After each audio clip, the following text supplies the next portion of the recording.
लोगों को जात के आधार पर ऊंचे नीचे में बांटा गया था। फिर उसके बाद भाषा के आधार से जान लेते हैं, हिंदी अच्छे तरीके से जान लेते हैं तो हिंदी से मराठी में, मराठी से हिंदी में खूब अच्छा अनुवाद कर सकते हैं, अंग्रेजी में कर सकते हैं, अंग्रेजी से मराठी या हिंदी में कर सकते हैं। इसकी सबसे अच्छी बात है कि एक एक शब्द का इसमें मूल्य है कि आप 1.5 रुपए से लेकर 4 या 5 रुपए तक आप कमा सकते हैं। यह मैं इसलिए कह रहा हूं कि इस व्याख्यान से नौजवान काफी जुड़े होंगे जो बीए और एमए कर रहे हैं और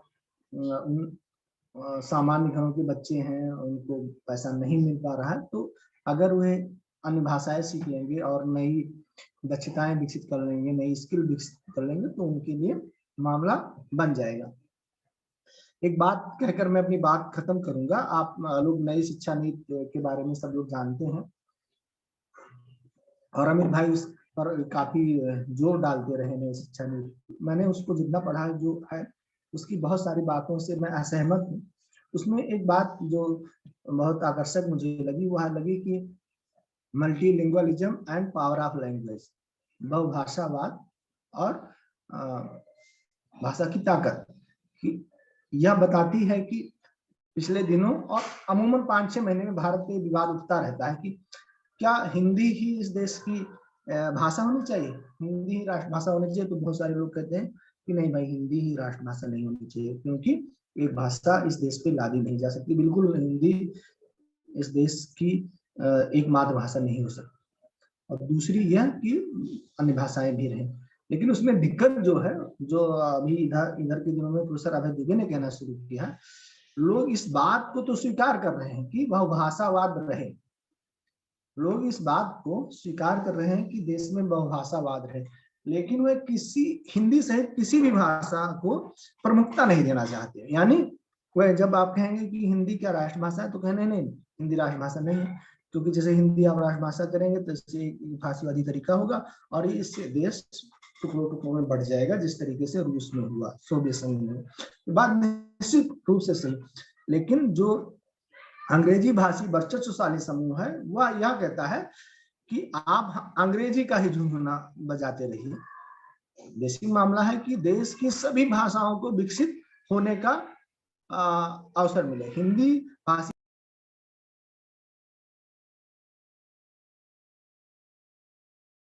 भाषी समाज को अभी इस बात पर बहुत ज्यादा तवज्जो देने की कि हिंदी को राष्ट्रभाषा बनाए, हिंदी को राष्ट्रभाषा बनाए। सबसे ज्यादा जरूरी है कि हिंदी को ज्ञान की भाषा बनाए, हिंदी को समाज विज्ञान की भाषा बनाए, और जो ज्यादा हो सके उसके लिए कीजिए, बनिस्बत इसके कि आप कह रहे हैं कि हिंदी को राष्ट्रभाषा बना दीजिए। और हिंदी को आप राष्ट्रभाषा भी बनाने को सोच नहीं सकते, क्योंकि भारत की जो सामाजिक सांस्कृतिक संरचना है वो इसकी इजाजत नहीं देता कि अगर आप ऐसा करेंगे तो दिक्कत होगी, निश्चित ही दिक्कत होगी, ऐतिहासिक दिक्कत में आप फंस जाएंगे। लेकिन इस केवल यहीं तक आप अपने सवाल को ले जाते हैं और हिंदी में ज्ञान विज्ञान की जो कार्यवाही है उसको आगे नहीं बढ़ाते हैं। तो जब तक इसको आप आगे नहीं ले जाएंगे तब तक मामला नहीं बनेगा।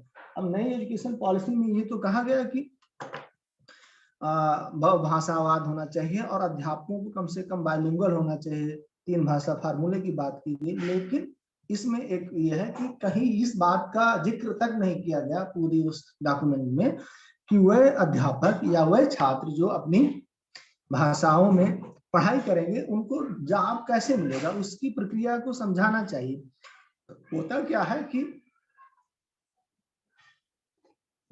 इससे, इस सवाल से लोग बचना चाहते हैं कि क्या हिंदी में अगर पढ़ेंगे तो जॉब मिलेगी, और दूसरा वो कहते हैं कि अंग्रेजी पढ़ने से जॉब मिल जाएगी। जो अंग्रेजी के समर्थक हैं उनका पहला ही तर्क है कि अंग्रेजी पढ़ने से सबको जॉब मिल जाएगी। अगर ये बात होती तो फिर जो अंग्रेजी भाषी देश है उनमें बेरोजगारी नहीं आती। आप कह दीजिए कि ये वाला तर्क कमजोर है, चलिए मान लेते हैं। फिर दूसरा आप ये मान लीजिए कि भारत में वह इलाके जहां पर अंग्रेजी बोली जाती है वहां पर बेरोजगारी नहीं होती, या अभी तर्क सही नहीं है। फिर इसको थोड़ा और आप ले जाइए और इसको फोकस कीजिए, और जिन लोगों ने अंग्रेजी पढ़ रखी है उनको बेरोजगारी का सामना ना करना पड़ता। लेकिन जो अभी पिछले 15 साल का अनुभव यानी 2007 से लेकर अब तक का, वह इस बात की गवाही नहीं देता कि भारत में रहते हुए आपने सबसे अच्छी शिक्षा ग्रहण कर रखी है, बीटेक कर रखी है, ये कर रखा है, वो कर रखा है, दुनिया भर की जो डिग्रियां ले रखी, मतलब आप बीए में नहीं है, आप एम.कॉम है, एमबीए है, एमटेक है, अलाना फलाना सब है और अंग्रेजी भाषा में, तो आपको बेरोजगार नहीं रहना चाहिए। लेकिन ऐसा कोई आंकड़ा है कि इन भाषाओं में पढ़े हुए लोग बेरोजगार नहीं रहेंगे? और इस बारे में जगह जगह आपको कहानियां मिल जाएंगी, आर्थिक अखबारों में, जर्नल्स में, सोशल मीडिया में, आपकी अपनी नाते रिश्तेदारी में कि व्यक्ति ने खूब अच्छी अंग्रेजी भाषा में पढ़ाई की और उसे रोजगार नहीं मिला। तो मामला ये नहीं कि आप अंग्रेजी में पढ़ लेंगे तो रोजगार मिल जाएगा।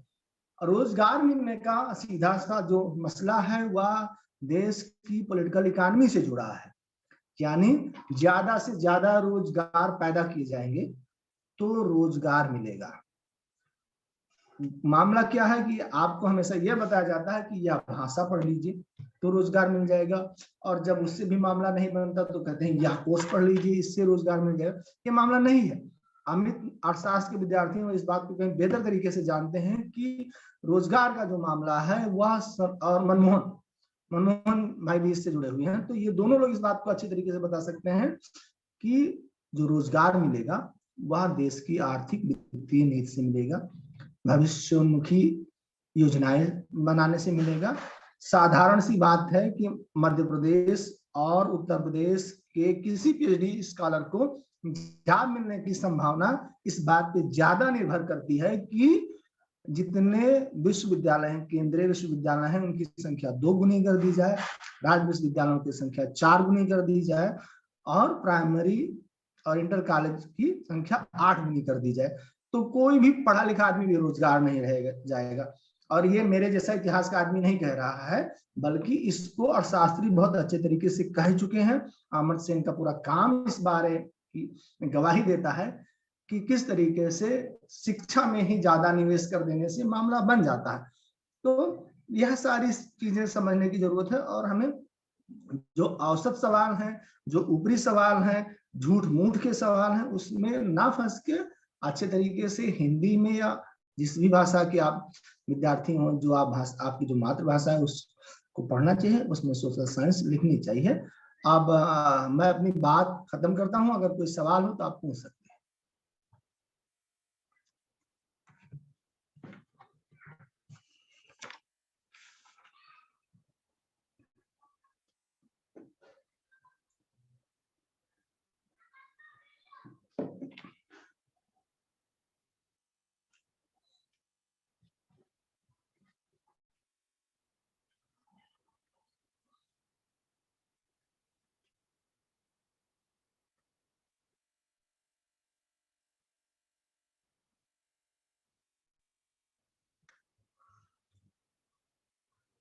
अरे भाई, कहाँ पीयूष?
हेलो जी, क्या सुन रहे हैं आप लोग? जी सर, आप सुनाई भुवनी दे सर? रहे हैं। यस सर, आप सुनाई दे रहे हैं। जी, बहुत बहुत धन्यवाद रमाशंकर सिंह, डॉक्टर रमाशंकर सिंह का बहुत बहुत आभार और धन्यवाद। सर, आपने अपने व्याख्यान में को इतना साधारण भाषा में समझाया कि मुझे लगता है सभी वक्ताओं को समझ में आया होगा। सर आपने जो अपने व्याख्यान में कहने की बात व्याख्यान में जो बताया उसका कुछ मैं थोड़ा-सा सार बताऊँ, तो जैसा आपने कहा कि ज्ञान का संबंध भाषा से ज़्यादा चिंतन से होता है। आपने यहीं से शुरुआत किया था। वास्तव में किसी भी भाषा को जानने के लिए उसका चिंतन करना होता है और हिंदी ऐसी भाषा है जो हमारे भारत के लिए कम से कम भारत देश के लिए जिसकी ज़्यादा से ज़्यादा जनसंख्या हिंदी बोलती है, वह चिंतन का विषय है ही।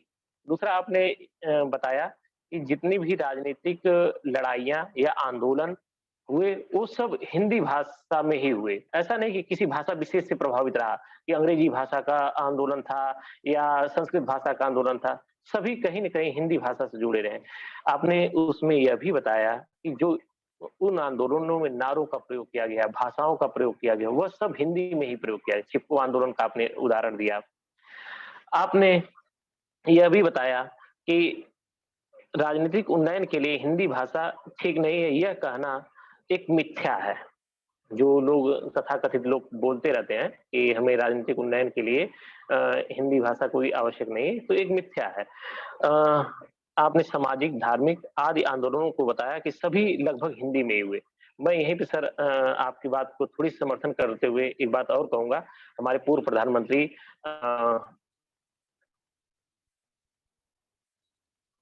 हमारे पूर्व प्रधानमंत्री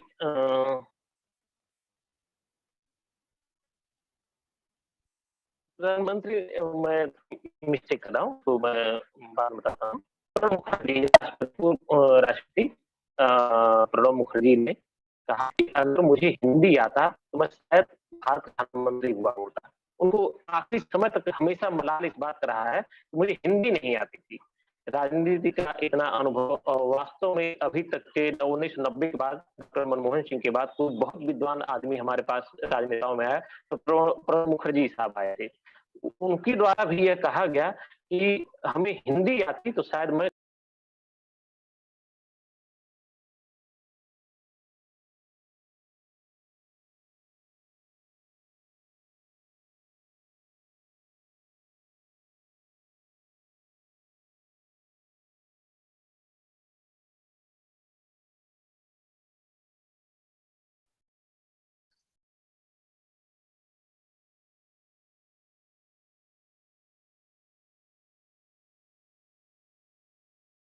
मनमोहन सर, आप हमें सुन पा रहे हैं?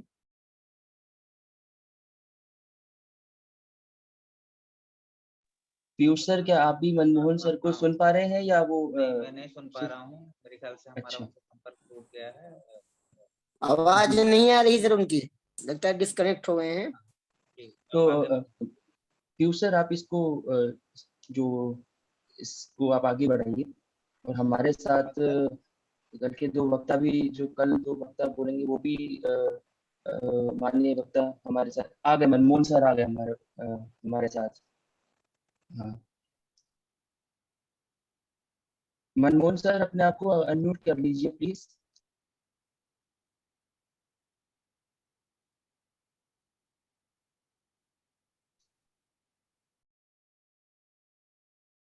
एक सेकंड मनमोहन सर, एक मिनट रुकिए आप।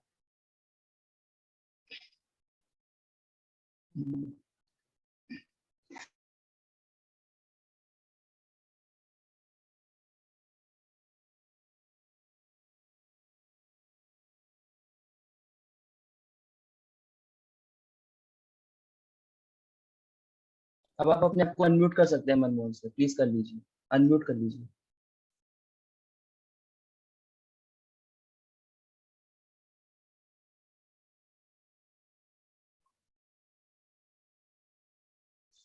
भवनी सर सुन रहे हैं आप मुझे? Yes sir. जी, तकनीकी समस्या यही है, तकनीकी समस्या। कुछ न कुछ समस्याएं आ जाती हैं तकनीक में। खैर मैं डॉक्टर रमाशंकर सिंह का थोड़ी सी बता रहा था। उन्होंने काफी चीजें बताई जो हमारे लिए उपयोगी और सभी श्रोताओं के लिए भी काफी उपयोगी और समझ के लिए रहा होगा। उन्होंने एक बात और बताई थी कि रोजगार के लिए किसी भाषा विशेष की आवश्यकता नहीं है। या कोई कहे कि मैं रोजगार के लिए किसी भाषा से ही हम रोजगार प्राप्त कर सकते हैं, तो यह एक पूरी कल्पना बात है। जैसा उन्होंने बताया कि मनमोहन जी और अमित जी अर्थशास्त्री कुछ बताएँगे। तो आपने खुद सर बताया कि रोज़गार, जहाँ तक रोज़गार संबंध है, वो किसी भाषा की, अंग्रेजी भाषा आएगी तभी आपको रोज़गार मिलेगा, संस्कृत भाषा आएगी तभी रोज़गार मिलेगा, ऐसा कुछ नहीं है। रोज़गार के लिए आर्थिक सुधार की आवश्यकता होती है, भाषा मायने नहीं रखता। आप अगर रोज़गार के मामले में देखेंगे, चाइना इस समय, वहाँ के लगभग सभी लोग रोज़गार प्राप्त किए हुए हैं।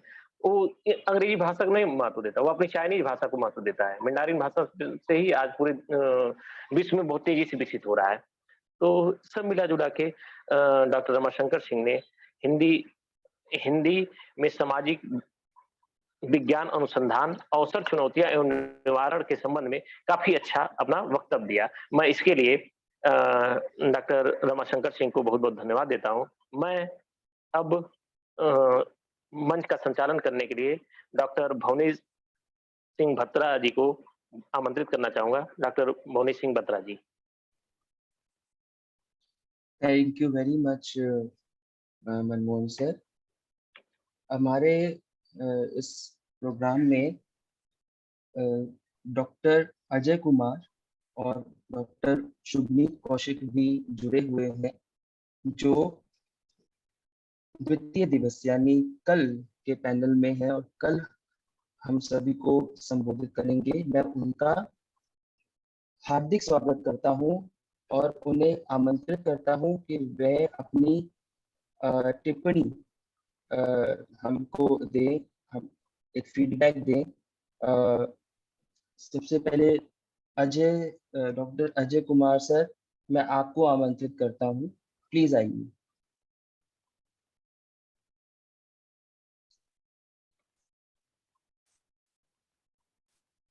क्या आप सुन पा रहे हैं मुझे? जी, जी, आपको सुन बिल्कुल पा रहा सभी हूँ लोग सर। सुन रहे हैं सर। तो पहले तो हितेन सर को नमस्कार, आप सभी को नमस्कार। और मेरा तो शायद व्याख्यान कल होना है ना भाई साहब? यस सर, पर आप अपनी छोटी सी टिप्पणी दे, आप आए हैं आज के प्रोग्राम में भी हमारे साथ जुड़े हैं। मैं आप आज कोई टिप्पणी नहीं दे पाऊंगा। एक्चुअली मैं आज बस सुन रहा था रमा को, और अभी हितेन सर उस बात को जोड़ेंगे। वो सब हमारी बातों को समझते हैं हितेन सर, और हम अपेक्षा भी उनसे करते हैं, आशा भी करते हैं कि जोड़ेंगे वो बात। और इनफैक्ट हम चारों लोग जो हैं, ये बड़ा संयोग है इस बार की 5 लोग जो आपने वक्ता चुने हैं, हम 5 लोग ही कहीं ना कहीं आपस में जुड़े हुए हैं। और खासकर हिंदी भाषा में जो समाज विज्ञान का लेखन है, अनुसंधान है, चिंतन मनन हो रहा है, तो ये 5 लोग हम लोग कहीं ना कहीं जुड़े हैं और इस पे हमेशा ही बात करते रहते हैं। तो ये एक बहुत संयोग हमारे लिए तो बहुत स्पेशली कि इस बार काफी नई चीजें सुनने को मिलेंगी। तो इन सब बातों को हम कल भी थोड़ा कंक्लूड करेंगे, इसमें जोड़ेंगे। और रमा भाई ने जो बात कही है कि देशज भाषाओं में कैसे चिंतन होगा और मनन होगा, और सबसे बड़ी बात है कि कोई काम करने के पहले उसके चिंतन उसका करना होगा। ठीक है। तो हिंदी पट्टी में आप जानते ही हैं कि ये हिंदी सिर्फ हिंदी लिटरेचर की बात नहीं है, ये हिंदी भाषा में मतलब कैसे समाज विज्ञान आगे बढ़ेगा। और ये हम सबके सामने चुनौतियां भी बहुत हैं और इस पे हमेशा चिंता रहती है। तो मैं इस पे कल कुछ और अपनी बातें जोड़ूंगा, तो सभी लोगों की बातों के साथ में। और रमा भाई का व्याख्यान बहुत ही अच्छा रहा है, हमेशा ही रहता है। अब हितेन सर से हम कुछ आशा करेंगे कि वो सब बातों को कंक्लूड करेंगे और आज कुछ मजेदार सुनने को मिलेगा। तो सर, जी सर, बहुत दिन के बाद देख रहे हैं, किताब में सर आपकी ले आया हूँ। और जी जी, तो उस पे जल्दी से वरना तो मैं आज बोलता ही नहीं, आज तो मैं बोलता ही नहीं अगर आप किताब का जिक्र नहीं करते। नहीं, किताब ले आया हूँ क्योंकि वो हिंदी भाषा के साथ जुड़ी है, और उसमें जो आपने लेखक चुने हैं, और थोड़ा आप जिक्र कीजिएगा उसका, क्योंकि हिंदी पट्टी में समाज विज्ञान कैसे विकसित हुआ है, तो उसमें आपने ऑलरेडी बहुत सारी चीजें डाली हैं। तो थोड़ा हमारे ऑडियंस को भी पता चलेगा उस किताब के बारे में। और जी जी, ठीक है सर।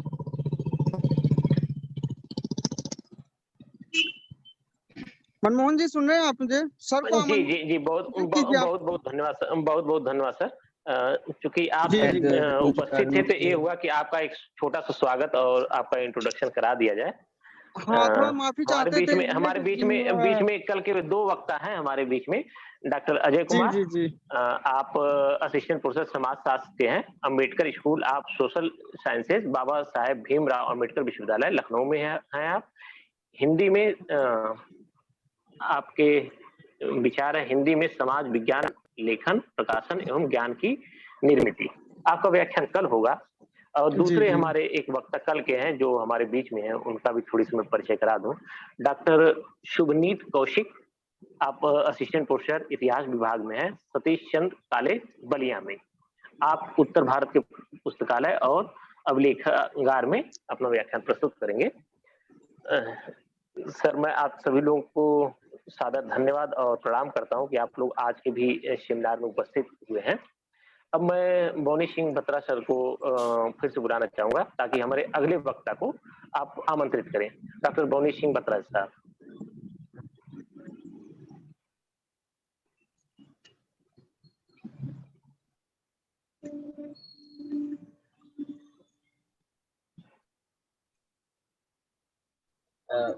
क्या आप मुझे सुन पा रहे हैं मनमोहन सर? जी जी जी बिल्कुल।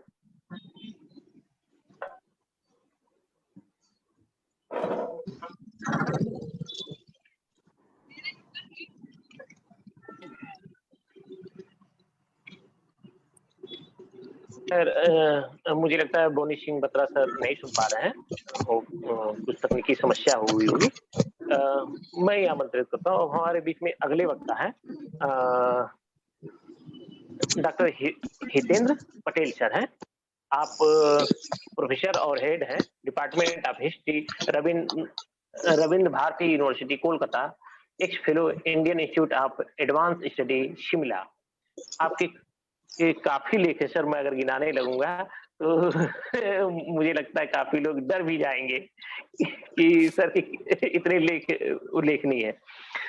फिर भी सर का नाम ही काफी है, इनके लेख या इनके परिचय के सर मोहताज नहीं है। इनकी काफी पुस्तकें और काफी शोध पत्र प्रकाशित हुए हैं। सर का नाम ही अपने आप में बहुत बड़ा है। मैं सर का और ज्यादा परिचय कराने से बढ़िया क्षमा चाहूंगा सर कि आप सीधे व्याख्यान पे आए। डॉक्टर हितेंद्र पटेल सर को सादर प्रणाम। धन्यवाद डॉक्टर मनमोहन लाल। मैं सामने पीयूष जी को देख पा रहा हूँ, पीयूष त्रिपाठी जी। उन्होंने बताया कि सर क्षमा चाहता हूँ, मेरा संपर्क उसी समय पे जस्ट टूट गया था, तो मुझे इस कार्यक्रम का संचालन करना था दरअसल वो, लेकिन उसी सेकंड समय टूट गया था, तो मैं क्षमा चाहता हूँ इसके लिए। कोई बात थैंक यू नहीं सर। सर, कोई बात नहीं, क्योंकि तकनीकी समस्याएं आती रहती हैं, तकनीकी है हमारी। तो मैं सबसे पहले धन्यवाद दूंगा मुझे नौजवान जिन लोगों को मैं हिंदी बौद्धिक जगत के देदीप्यमान नक्षत्र के रूप में, नक्षत्रों के रूप में देखता हूँ। डॉक्टर रमाशंकर सिंह, डॉक्टर अजय कुमार और शुभनीत कौशिक, इन तीनों के साथ अब लगभग पुराने पड़ रहे मुझे भी बोलने का मौका मिला। इन लोगों के पास इतना कुछ है देने को और कहने को। आज तो रमाशंकर जी ने लगभग जो है मुझे मतलब क्या कहूँ, मुसीबत में डाल दिया है, क्योंकि उन्होंने इतने विस्तार से, इतने सुंदर तरीके से चीजों को रख दिया है कि चुनौती और बढ़ गई, क्योंकि डॉक्टर अजय कुमार जो है ये जी आज जुड़े हैं, जो दूध भी हैं और मित्र हैं। देखिए, सबसे पहले तो एक बात मैं कहना चाहूंगा कि हिंदी में जो मेरी किताब आई है और इसके लिए मुझे बहुत प्रशंसा मिल रही है, या फिर अभी मिलेगी और शायद वो उसका एक श्रेय जो है रमाशंकर जी और अजय कुमार को जाता है। ये मुझे एडमिट करना चाहिए, क्योंकि जब मैं शिमला गया था तो यही दोनों हिंदी का झंडा लिए हुए वहां थे। और मैं थोड़ा डरपोक किस्म का आदमी हूँ, मैं थोड़ी बहुत टूटी फूटी अंग्रेजी मैं अपने काम चलाता रहा हूँ आज तक। अंग्रेजी मुझे आती नहीं है, लेकिन और एक बात ईमानदारी से भी कहनी चाहिए कि मैंने हिंदी में लिखना जो है ये भी इसलिए भी शुरू किया कि मुझे अंग्रेजी में मजा ही नहीं आ रहा। अच्छी अंग्रेजी भी नहीं आती है, और क्या कहें, मतलब ये बात कोई मानता नहीं है कि अंग्रेजी में बहुत सहज नहीं हो पाता। और मुझे अच्छा लगा कुछ दिनों पहले एक कार्यक्रम में सुदीप चंद्र ने जब कहा कि मैं अंग्रेजी में काम करने गया और ना मैं घर का रहा ना काम का। तो ये बात मुझे अपने लिए भी कहने की इच्छा होती है। हालांकि मेरे पास एक दूसरा बहाना है, क्योंकि मैं एक हिंदी प्रदेश में रहता हूँ जहाँ हिंदी में काम करने की सुविधा नहीं है, इसलिए मैं बंगला में और अंग्रेजी में काम करने के लिए अभिशप्त हूँ। मतलब अभिशप्त नहीं कहना चाहिए, मतलब वही काम मुझे करना पड़ता है। रमाशंकर जी ने एक बहुत दिलचस्प बात कही। एक तो उन्होंने हिंदी में सम्मानित भविष्य की बात की, और एक और बात कही कि इतिहास उनके हाथ से फिसल रहा है। इतिहास को अब तक वो संभाले हुए थे, अब उनके हाथ से इतिहास जो है वो इतिहास जो उनके हाथ में फिसल रहा है। तो ये दो बड़ी सच्चाई है अभी इस वक्त कि हिंदी अब अंग्रेजी को अपदस्थ कर चुकी है। अब मैं इस बात को जब कहता हूं तो लोगों को लगता है कि ये थोड़ा अति उत्साह में कही गई बात है। अंग्रेजी अभी भी छाई हुई है, लेकिन दरअसल अंग्रेजी छाई हुई नहीं है, और हिंदी का अब अंग्रेजी से कोई मुकाबला भी नहीं। हिंदी का विरोध या हिंदी के मार्ग में जो बाधा है वो अंग्रेजी नहीं। अब अंग्रेजी जैसी हिंदी हमारे लिए बाधा है। अंग्रेजी अब कभी भी इस देश में शक्तिशाली नहीं बन पाई, और ये बात मैं कुछ समय पहले से ही कहता हूँ, क्योंकि अभी रमाशंकर जी भी कह रहे थे कि एक घिसा पिटा तर्क लोग देते थे कि हिंदी बाजार की भाषा है, बाजारू भाषा है, इसमें एकेडमिक्स की बात नहीं हो सकती है, इसमें कोई विचार जो है वो विचार की भाषा ये नहीं है।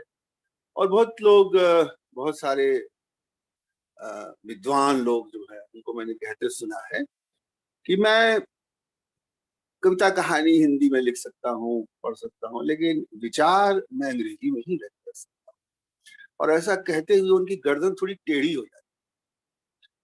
और ये जो एक स्पेशल किस्म का इन्फिनिटी कॉम्प्लेक्स है जो हिंदी प्रदेश की मिट्टी से निकलकर मेट्रोपॉलिटन स्पेस में आए हैं, उनकी जो इनका जो ये कॉम्प्लेक्स है, इसने बड़ा नुकसान पहुंचाया है। वो जैसे ही अंग्रेजी सीख जाते हैं, अंग्रेजों के भी से भी बड़े अंग्रेज। और ये क्यों होता है, कभी कभी मुझे जानने की बड़ी इच्छा होती है कि इस तरह का पूरे भारत में मैं घूमता हूँ, कहीं किसी भाषा में अंग्रेजी जानने के बाद इस तरह से कूदने वाले विद्वान मुझे नहीं मिलते। हिंदी में ही ऐसे विद्वान मिलते हैं जो अंग्रेजी जानते ही एकदम कुदक, इसको हिंदी में हम लोग कहते हैं कूदने लगते हैं, कुदकने लगते हैं मैं अपनी अपनी अपनी भाषा। मतलब मैं बहुत परेशान होता हूँ उनकी इस कुंठा को देखकर।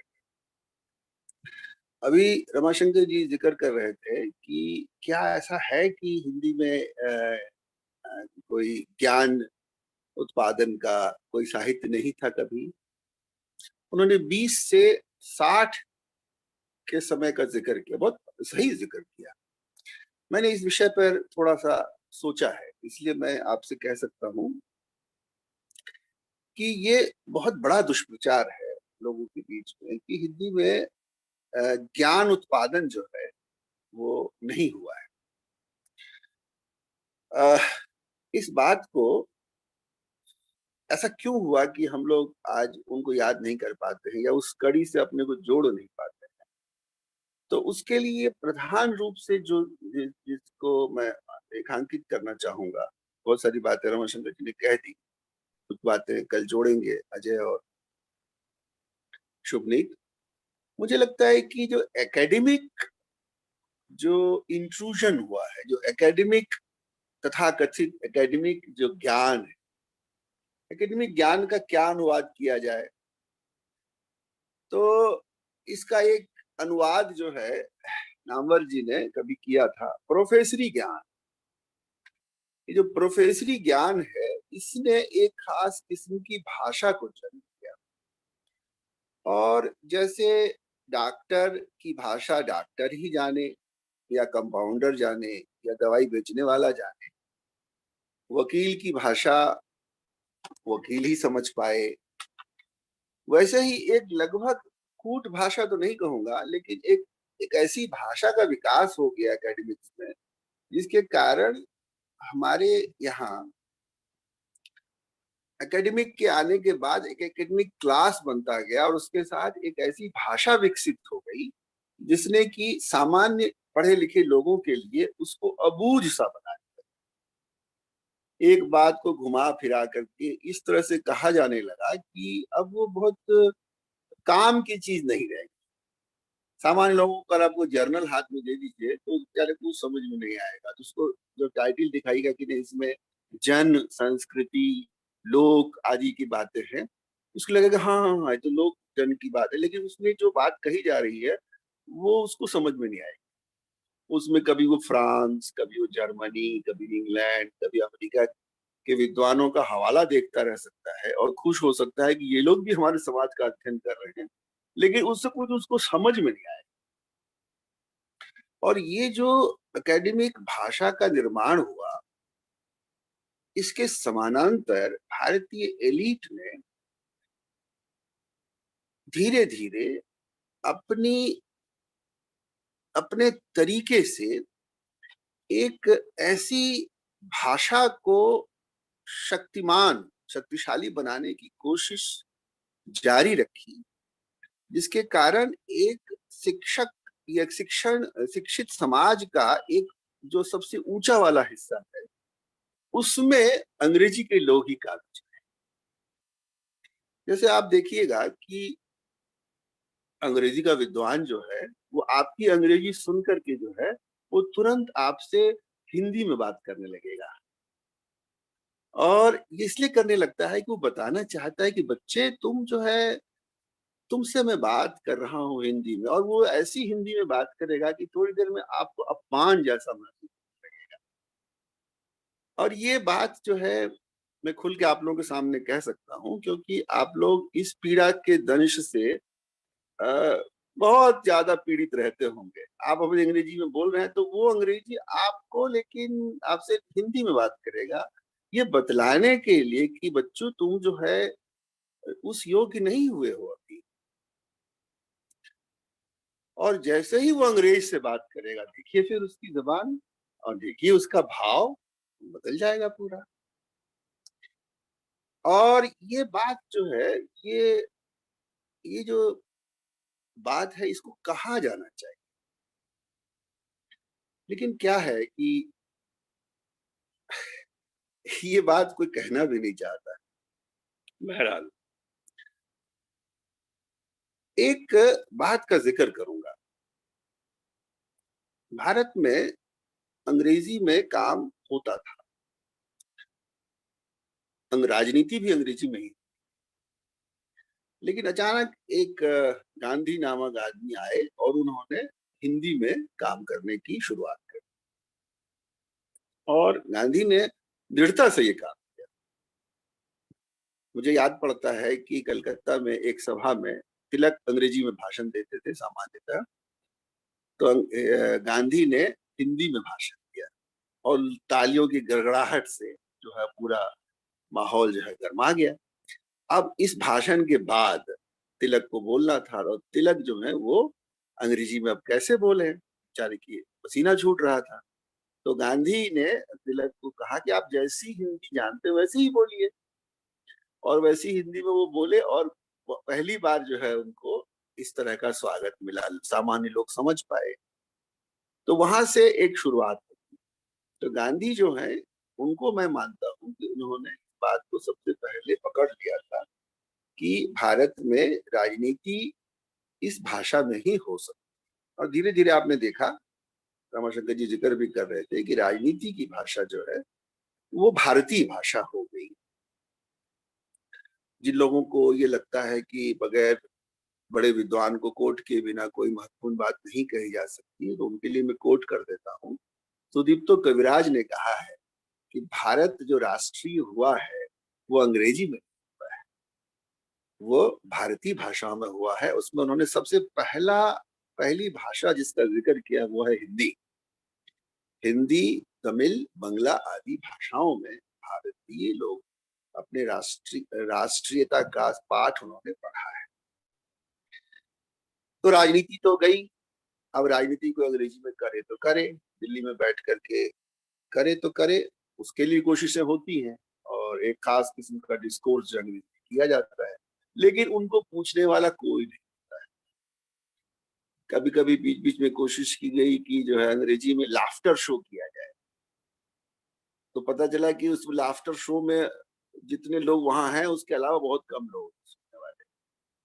कपिल शर्मा शो जो है वो बहुत ज्यादा पॉपुलर होता गया और अब ऐसा समय आ गया है कि अब अंग्रेजी ना जानने का जो जो एक स्पेशल यूएसपी है वो कपिल शर्मा के साथ जुड़ गया है। तो मैं इन बातों को इसलिए भी बहुत सरल तरीके से कह रहा हूँ क्योंकि बात इतनी साफ नहीं है, इतनी सरल भी नहीं, लेकिन मैं कहना ये चाहता हूँ कि अब वो जमाना लद गया जिसमें कि लोग वो क्वींस इंग्लिश में बात करते थे और लोग मंत्रमुग्ध होकर सुनते थे कि जरूर बहुत बढ़िया, बहुत शानदार, बहुत ऊपर की बात कही जा रही है। अब कोई नहीं अंग्रेजी को सुनना चाहता है, यकीन मानिए नहीं सुनना चाहता। और जो एकेडमिक ज्ञान था उसकी भी पोल खुल चुकी है। एकेडमिक ज्ञान क्या होता है?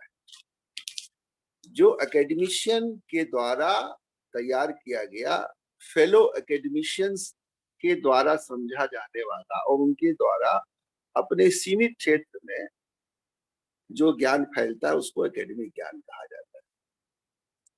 वो एक बहुत ही क्या कहना चाहिए, जब कैंपस की एक खास किस्म की भाषा होती है जिसमें कि आप कुछ कुछ करते रहते हैं, उनको कोई बाहर की दुनिया से कोई खास मतलब नहीं होता है।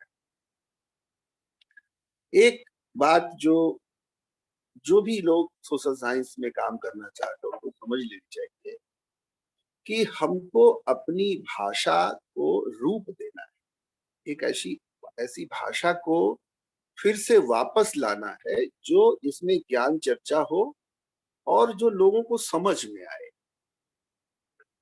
तो मैंने पाया है कि 2-3 हमारे पास मॉडल है और वो जो 2-3 मॉडल है वो बड़े दिलचस्प मॉडल है। एक रविंद्रनाथ टैगोर का भी मॉडल है। रविंद्रनाथ ने लगभग हर विषय में लिखने की कोशिश की और बंगला में कोशिश की और सभी चीजों में मैं समझता हूँ कि हम उनको एक मॉडल के रूप में दे सकते हैं। अगर हिंदी में बात करें तो मैंने पिछले दिनों गौर किया कि 2-3 लोग हैं जिनकी भाषा में समाज विज्ञान संभव है। सबसे उपयुक्त जो है, मैं जिनकी किताबों को, जिनकी भाषा को पढ़ के मुझे लगा कि ये आदमी हमारे बहुत काम का हो सकता है, वो है रांगे राघव।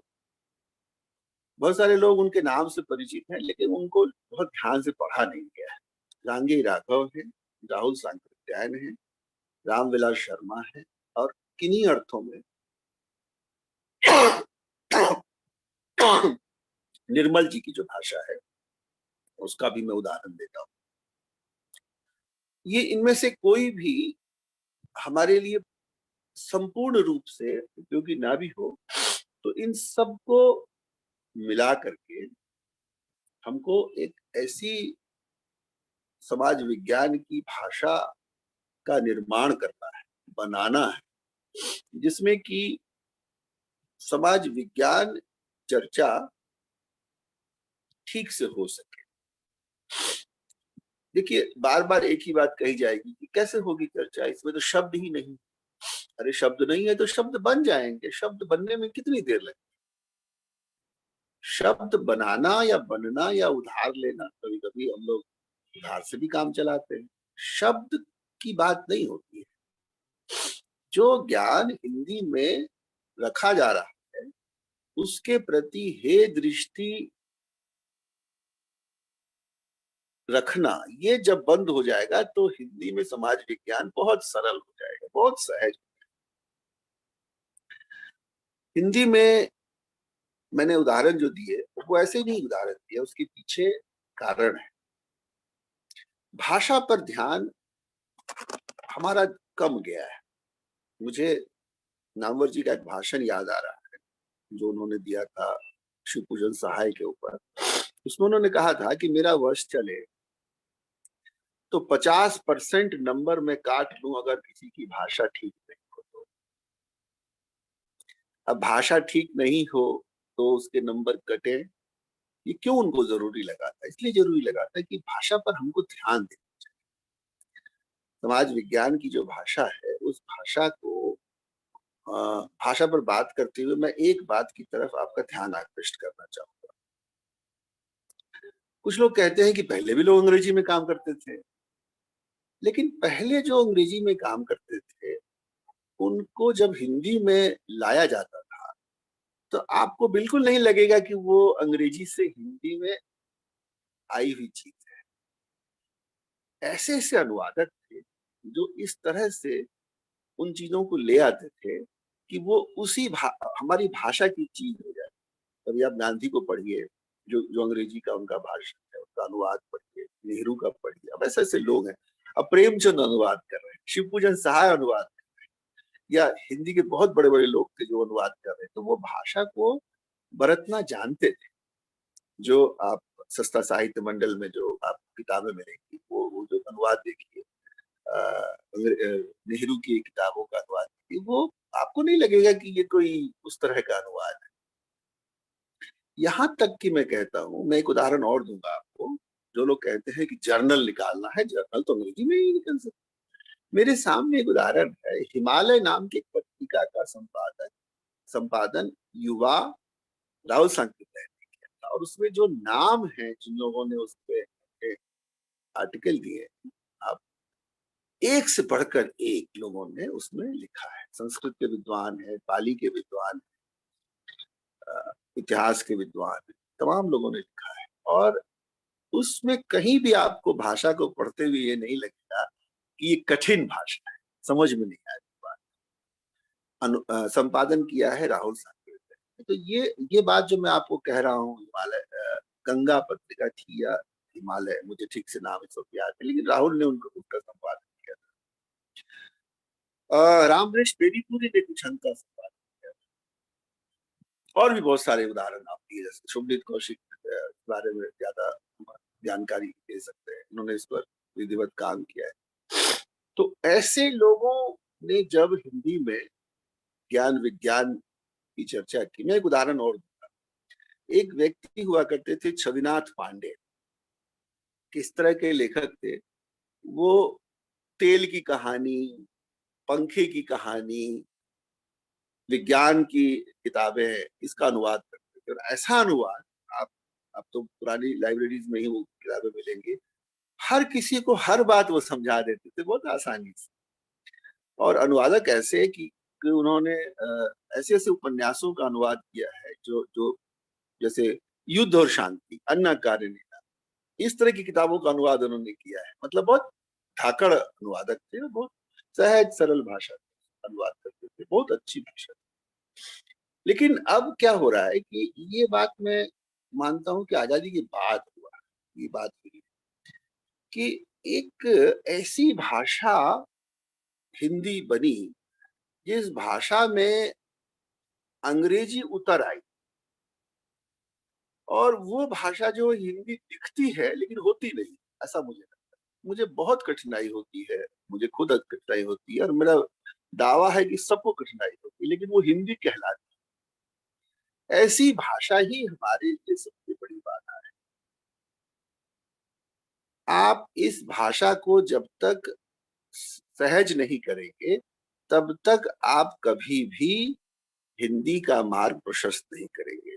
हिंदी के मार्ग में सबसे बड़ी बाधा यही भाषा है। अब इसमें इंस्पिरेशन के लिए हमको पीछे थोड़ा लौटना होगा। और जो लोग हिंदी में काम करना चाहते हैं वो हिंदी में समाजशास्त्र की भाषा कैसी होनी चाहिए इस पर भी काम करें, इस पर जरूर काम होना चाहिए। मैं तो ऐसे लोगों की एक सूची बनाना चाहता हूँ, संपादकों की ऐसी सूची बनाना चाहता हूँ जिनको भाषा की तमीज, जो ये समझते हैं कि हिंदी में किस तरह के शब्दों का प्रयोग होना चाहिए, किस तरह से वाक्य संरचना होनी चाहिए, और ऐसे लोगों से हम लोगों को लेक्चर करवाना चाहिए।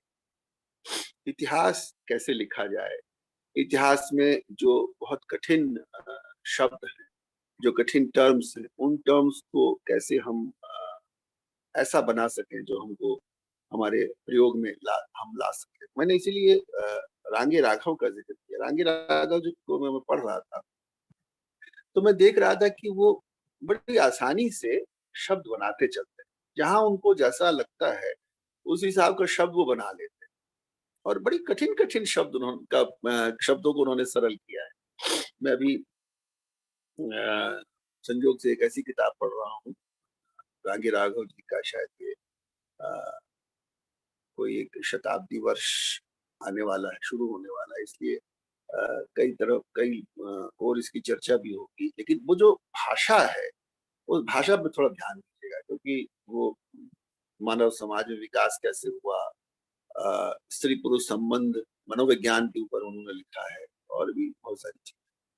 तो मैं भाषा पे एक जोर, भाषा सीखनी, भाषा को बरतना होगा, और अंग्रेजी पढ़ते हुए जैसे जैसे हिंदी में कर देने का जो चलन हो गया है उससे मुक्ति पानी होगी।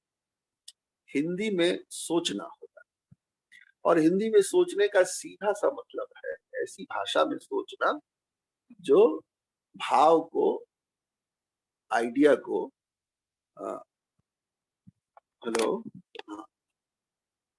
बीच में शायद डिस्कनेक्ट हो गया था। हिंदी में ऐसी भाषा का प्रयोग होना चाहिए जो कि, मेरे हाथ में यहाँ संयोग से 8-10 ऐसी किताबें, मैं ऐसी किताबों को ही आपके सामने रखने की कोशिश करना चाह रहा था, जिसमें कि ऐसे ऐसे उदाहरण दी जा सके कि इस तरह से समाज विज्ञान लिखा जा सकता है, समाज विज्ञान की बात की जा सकती है, दर्शन की बात की जा सकती है। मैं एक और सुझाव दूंगा कि हिंदी में काम करने वालों को भारत की किसी और भाषा से भी शब्द लेने चाहिए, और इसका सीधा लाभ मुझे मिला जब मैंने मराठी भाषी एक दर्शन के विद्वान से मदद की। बंगला की मदद तो मुझे हमेशा मिलती रही है, लेकिन मराठी भाषा भी बहुत समृद्ध भाषा है, और ज्ञान चर्चा के लिए मराठी से शब्द लेना हमारे लिए उपयोगी सिद्ध हो सकता है। तो मैं कहना ये चाहता हूं कि हम लोगों को अपने भारत की अन्य भाषाओं से शब्द लेने चाहिए, अगर जरूरी हो टर्म्स लेने चाहिए। और अजय कुमार जी जिक्र कर रहे थे, मैंने ये सब चीजें महसूस की जब मैं अपनी किताब लिख रहा था। तो उस किताब में ऐसे ऐसे बहुत सारे टर्म्स आ रहे थे जिन टर्म्स को मैं जब हिंदी में रख रहा था, जो डिक्शनरी में है, जो प्रचलन में है, तो मुझे लग रहा था कि शायद वो बात नहीं आ पा रही है जो मैं कहना चाहता हूँ। तो मैंने ऐसे शब्दों की एक सूची बनाई, और धीरे धीरे मैंने बंगला से, हिंदी से, दूसरी भाषाओं में जो प्रचलन में शब्द है उसको लेना शुरू। तो मैंने पाया कि कभी बंगला से, कभी मराठी से मुझे मदद मिल गई। अब अंत में मैं अजय जी का निर्देश जो मिला था कि अपनी किताब के बारे में थोड़ी बात करूं, और मैं ईमानदारी से 2-3 बातें आपके सामने एडमिट करना चाहता हूं। मैंने ये किताब अंग्रेजी में 70% लिखी थी, और मुझे लगा कि मुझे मजा नहीं आ रहा, जो बात मैं कहना चाहता हूँ वो कह नहीं पा रहा हूँ।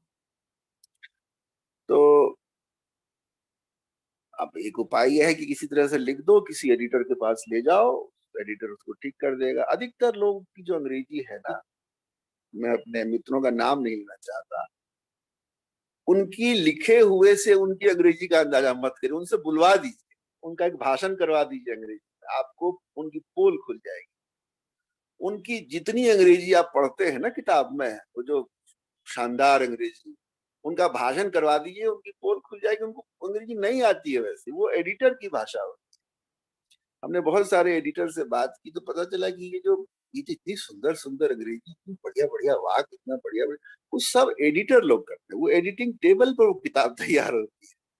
जब उनको बुलवाइएगा अंग्रेजी में तो पता चल जाएगा आपको कि वो कितने बड़े महान मतलब अंग्रेजी के जानकार हैं। तो इसलिए इतना भाव मत दीजिए अंग्रेजी वाले। एक तो मैं ये कहूँगा, इनकी अंग्रेजी उनकी अंग्रेजी नहीं, वो एडिटर्स की अंग्रेजी। और वो एडिटर्स जो हैं वो खास तरह की अंग्रेजी लिखते हैं, लिखाते हैं।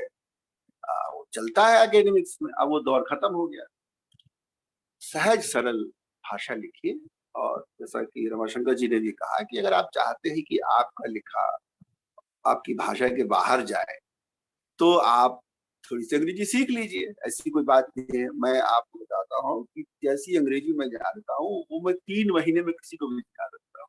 मैं अपने सारे विद्यार्थियों को कहता हूँ कि मेरी जैसी अंग्रेजी तुम 3 महीने में सीख सकते, ज्यादा नहीं, 3 महीना बहुत। एकदम तुम आराम से लिखो, सहज भय से मुक्त, अंग्रेजी कुछ नहीं। और अगर कोई विदेशी भाषा सीखनी हो तो अंग्रेजी की जरूरत है, दूसरी भाषा सीख लो, ऑटोमेटिकली तुम हिंदी अंग्रेजी सीख जाओ। इसलिए एक तो ये बात दिमाग से निकाल दीजिए कि अंग्रेजी का कोई भविष्य इस देश में है। अब लोग मेरा इसको क्या कहते हैं, एरोगेंस कहते हैं, लेकिन मैं आपको एकदम ईमानदारी से कहता हूँ कि जिस दिन ये भय गया उस दिन आप एक बेहतर एकेडमिशियन, अगर आप एकेडमिशियन कहलाना पसंद करते हैं तो आप हो जाएंगे। और वो तमाम लोग जो आपके मित्र और आपके गुरु उस्ताद और जो आपके सीनियर लोग हैं जो आपको अंग्रेजी करते मिले, आप उनको प्रणाम कर लीजिए। मेरा निवेदन है कि आप उनको प्रणाम करें और देखिए कि आपका काम होता है, निश्चित होगा। अंग्रेजी का ऐसा हुआ मत बनाइए, अपने मन में मत बनाइए, अपने परिवार में मत बनने दीजिए, अपने परिवेश में भी अंग्रेजी का वैसा आतंक मत। और इसके लिए एक तरह का आत्मबल जरूरी, एक आत्मबल जरूरी है। और दूसरी बात जो कि आपको आपके पॉकेट पर थोड़ा दबाव डाल दे कि हिंदी की किताबें खरीदी, लेकिन हिंदी में जो अंग्रेजी वाली हिंदी आ रही है उसको मत खरीदिए। जो हिंदी में लिखी गई चीज हिंदी वाली चीज है, उस वैसी किताब आपको मिले तो वैसी खरीदिए। और जहां जाइए उस किताब को सबके सामने रखिए।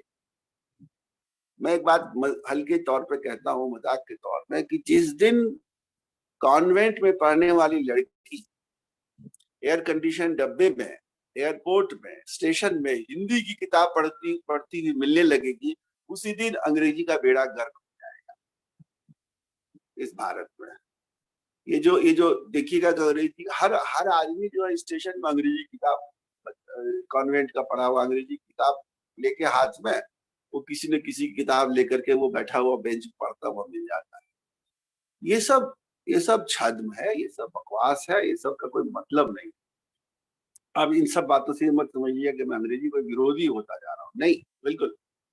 भाषा के रूप में अंग्रेजी का महत्व है और वो रहेगा, उससे किसी को कोई इनकार नहीं। अंग्रेजी भारत में रहे, रहती आई है, जो कि इसका एक प्रभाव है। अंग्रेजी किताबें बहुत सारी हमारे आसपास हैं, अभी इंटरनेट पर भी अंग्रेजी की पुस्तक आसानी से देखते हैं, तो उतनी अंग्रेजी आप सीख लीजिए। लेकिन लिखिए अपनी भाषा, लिखिए अपनी भाषा। मैं एक उदाहरण देकर अपनी बात को समाप्त करता हूँ। पूरे भारत में सबसे अधिक अपनी भाषा से प्रेम करने वालों में बंगाली लोग, और कैसे ये सम्मान करते हैं इसका मैं एक उदाहरण देता हूँ। हम लोग रोना रोते हैं कि हितेंद्र पटेल की किताब 325 रुपए में, 325 रुपए। अब ये क्या कहते हैं इसको, गंगा पुत्र क्या नदी नदी पुत्र जो है, अगर ये किताब अंग्रेजी में होती तो मुझे लगता है कि इसको 2-3 अवार्ड तो मिल ही जाते, और 1-2 चक्कर रमाशंकर की जो है वो लंदन और अमेरिका का कभी आती है। अब ये हम लोग तो पुरस्कार दे नहीं सकते हैं भाई, हम लोग तो खरीद ही सकते हैं। तो मैं समझता हूँ कि इस किताब को, इस तरह की किताबों को खूब, सुमित कौशिक की किताबें खूब खरीदिए और लहराइए। ये बात मैं सबको कहता हूँ कि मित्रों की किताब को खरीदिए और उसको लहराइए। लहराने का मतलब है, पीयूष त्रिपाठी जी, मैं आप लोगों को लगता हो कि आज मैं कुछ दूसरे मूड में हूँ, तो इसके लिए मुझे अजय कुमार को ब्लेम करना पड़ेगा। उन्होंने कहा कुछ दिलचस्प बात करिएगा। नहीं सर, बहुत दिलचस्प बातें मैंने आपकी सुनी है, और हाँ। मैंने ईश्वर शरण में आपको पूरा 1.5-2 घंटे तक सुना था, और आपको कोट किया हूँ मैंने कई जगह कोट किया है। अरे आप लोग से मित्र है इसलिए जी रहा हूँ, वरना तो अंग्रेजों ने मार ही दिया था लगभग। दिन रात मेरे किताब के पीछे पड़े रहते हैं, उल्टी सीधी बकवास करते रहते हैं, लेकिन मेरी किताब है क्या, वो बढ़ती जा रही है। खैर, इसमें जो क्रेडिट है वो रमाशंकर जी को जाता है। उन्होंने हिंदी में मुझसे ये किताब लिखवा ली। आते थे, मेरे ड्राफ्ट को देखते थे और कहते थे, मतलब मन ही मन से कहते होंगे, मुझे सुनाई देता था कि आप इसको हिंदी में क्यों नहीं लिखते हैं, आप हिंदी में लिखा। और मैंने सौभाग्य से रमाशंकर जी की इन बातों को मान लिया, और आज मैं बहुत खुश हूँ, बहुत खुश हूँ। इतना आनंद मुझे इतने सालों से अंग्रेजी में लिख के कभी नहीं आया। मैं हिंदी में लिखता हूँ, मैं बंगला में भी लिखता हूँ, और भाषण देता हूँ, हिंदी में बोलता हूँ। मुझे कोई, अब वो चीज मेरी निकल गई, और एक बार जब ये बात निकल जाती है तो फिर आपको कोई दिक्कत नहीं। अंत में चलते चलते एक बात कहूंगा जो थोड़ी सी डिस्टर्ब करेगी लोगों को। इस पूरे, ये जो पूरा उपक्रम है, ये जो हमारे यहाँ अंग्रेजी का दबाव बढ़ा, उसकी कथा में एक हमारे जो राष्ट्रीय नायक हैं, उनका रोल जो है बहुत निर्णायक हुआ है। जब जवाहरलाल नेहरू का ये आत्मकथा आई थी अंग्रेजी में, तो इलाहाबाद यूनिवर्सिटी के एक ग्रेजुएट ने जवाहरलाल नेहरू को एक पत्र संकलित है, उन्होंने कहा था कि आपने ये किताब अंग्रेजी में क्यों लिखी? तो नेहरू ने झिड़क दिया था, और वो पत्र भी सुरक्षित है। उस पत्र में उन्होंने कहा है कि तुमको क्या मालूम कि तुम जो है जितना तुम जरूरत से ज्यादा बोलते हो, ये सब सवाल तुमको नहीं पूछना चाहिए, ये सब लिखा हुआ। और कहा कि भाई कब किसकी जरूरत है, अभी अंग्रेजी में जरूरत है कि नहीं। और ये उस इलाहाबाद के ग्रेजुएट ने ये भी कहा था कि अंग्रेजी में लिखा तो लिखा, आपने इसको लंदन से क्यों छपवाया? तो नेहरू जी ने डांट के फटकार के उसको दबा दिया। अब बेचारा चुप भी हो गया, वो इलाहाबाद का ही लड़का था। लेकिन मैंने इस सवाल का पीछा किया, और मैंने पाया कि 30 के दशक में एक अद्भुत किस्म की प्रतियोगिता भारत में शुरू हुई थी।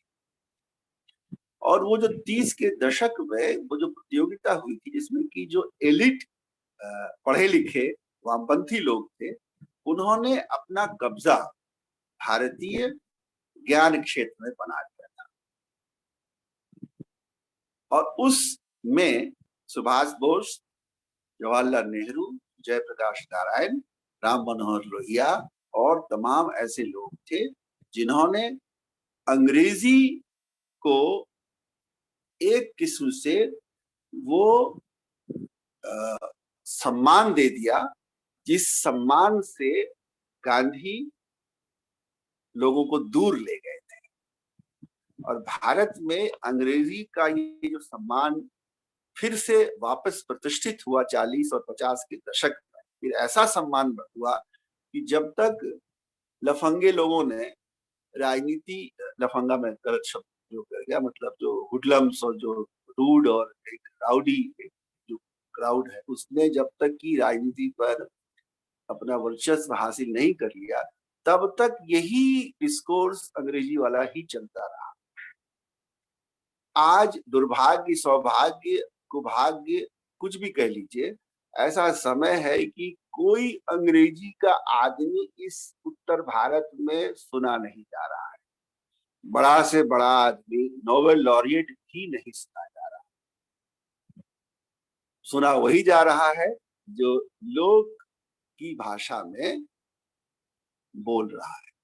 आप इसको अच्छा बुरा जो भी कहें, भाषा के स्तर पर एक किस्म का परिवर्तन इसमें बहुत बहुत साफ। अब जो समाजशास्त्र आएगा वो निश्चित रूप से भारत में खास तरीके से पिछले 40, 50, 60 सालों में जो सोचा गया है उसके प्रभाव को कम करेगा। आज लोग याद करेंगे कि रांगे राघव ने एक पीएचडी लिखी थी और वो पीएचडी गोरखनाथ पर थी। कितने लोगों को ये बात याद है आज कि हिंदी के सबसे बड़े लेखक थे ना, ये हमारे राहुल सांकृत्यायन और रांगे राघव ने ही तो सबसे अधिक लिखा था। रांगे राघव की थीसिस, पीएचडी थीसिस जो है वो गोरखनाथ पर है। वो किताब भी शायद आपको न मिले। रमाशंकर ने पढ़ी होगी तो सब किताबें पढ़ते हैं भाई, उनके पास तो कोई किताब ऐसी ना होगी जो उनके पास ना हो। तो मैं ये कहना चाहता हूँ कि अब एक नया युग शुरू हो गया है। बहुत सारी जगहों में अब जो है हम लोगों को कई तरह की परेशानियां होती है, लेकिन भाषा के स्तर पर निश्चित रूप से एक नया युग शुरू हो चुका है। ज्ञान का उत्पादन हो, राजनीति की बात हो, संवाद की भाषा हो, यहाँ तक कि ऐसी एकेडमिक भाषा जिसमें जिसके साथ लोग रिलेट करें, इन सभी स्तरों पर एक बार फिर से भारत की भाषाओं का सीधा सीधा प्रभाव देखने को मिलेगा। मैं जिस उदाहरण का जिक्र कर रहा था, रामचंद्र, ये हमारे जो रणजीत गुहा है, उनकी किताबों को बंगला में लाया गया है 2 खंडों, 2000 रुपया दाम है और वो किताब मिल नहीं रही है। मतलब आपको बुकिंग करानी पड़ेगी। आप बुकिंग कराएंगे तो 2 हफ्ते 3 हफ्ते बाद भी आपको मिलेगी कि नहीं मिलेगी ये कहना मुश्किल। मैंने देखा खुद जाकर के कि एक बुक स्टॉल में रंजीत गुहा की जो बंगला वाली किताब है वो उपलब्ध है, ये जान करके शहर के दूसरे हिस्से से किसी ने पहले से पैसा भेज दिया कि भैया वो किताब मुझे नहीं मिल रही है, मैं 2 महीने से भटक रही हूँ, वो किताब चाहिए। ऐसा प्रेम जिस दिन हिंदी प्रदेश में अपने लेखकों के प्रति, अपनी भाषा में छपी हुई किताब के प्रति पैदा होगा, उसी दिन समझिए हिंदी में समाजशास्त्र का भविष्य बन जाएगा। उसी दिन भविष्य जो है सुनिश्चित हो जाएगा। अपनी भाषा में पढ़िए, अपनी भाषा में पढ़ाइए, लेकिन अपनी भाषा में जो चल रहा है अंग्रेजी का खेल, उसके प्रति भी सावधान रहिए। खाली हिंदी में होते हुए अक्षरों में देखने से संतुष्ट मत होइए। उसके भाव, उसकी भाषा, उसमें हिंदी है या नहीं, ये देखिए। मैं इस तरह की बातें मैं लगातार करता रह सकता हूँ, मुझे बहुत आनंद आता है। और इस गैदरिंग के सामने तो खैर मुझे बहुत ही आनंद आया। मुझे मौका दिया मन की भड़ास निकालने का, लेकिन इसको सिर्फ और सिर्फ हल्के तौर पर मत लीजिएगा। ये कुछ ऐसी बातें हैं जिसको मैंने बहुत सोच समझ कर कहा है, भले ही उसकी भाषा थोड़ी सी हल्की हो या मैंने थोड़े से मजे में उस बात को कह दिया है, लेकिन हिंदी आ गई और हिंदी छाएगी ही, ये तय है। अपनी भाषा में काम करिए और भविष्य तो निश्चित है। रमाशंकर ने कहा है भविष्य जो है सम्मानित भविष्य है और अब अपने हाथ में पूरी बात है। बस इसी बात पर मैं अपनी बात को समाप्त करता हूँ। बहुत बहुत धन्यवाद, आपने सुन लिया और चेहरों पर मुस्कुराहट भी देख रहा हूँ। ऐसा लगता है कि शायद आप लोगों ने इसको आनंद से ही सुना। धन्यवाद। बहुत बहुत धन्यवाद सर। बहुत बहुत धन्यवाद प्रोफेसर हितेंद्र पटेल सर का।